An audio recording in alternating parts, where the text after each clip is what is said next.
السلام عليكم ورحمة الله وبركاته. الحمد لله وكفى سلام على عباده الذين اصطفى أما بعد.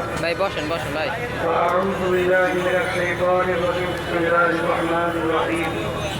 ولا تهنوا ولا تحزنوا وأنتم الأعلون إن كنتم مؤمنين. صدق الله العلي العظيم.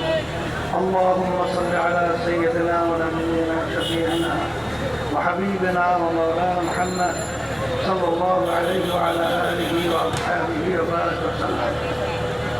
ইসলামী আন্দোলন বাংলাদেশের সহযোগী সংগঠন ইসলামী ছাত্র আন্দোলন 34তম প্রতিষ্ঠা বার্ষিকীতে আজকের অনুষ্ঠানের সভাপতি, মঞ্চে ইসলামী আন্দোলন বাংলাদেশের কেন্দ্রীয় নেতৃবৃন্দ, সামনে বিশেষ করে যারা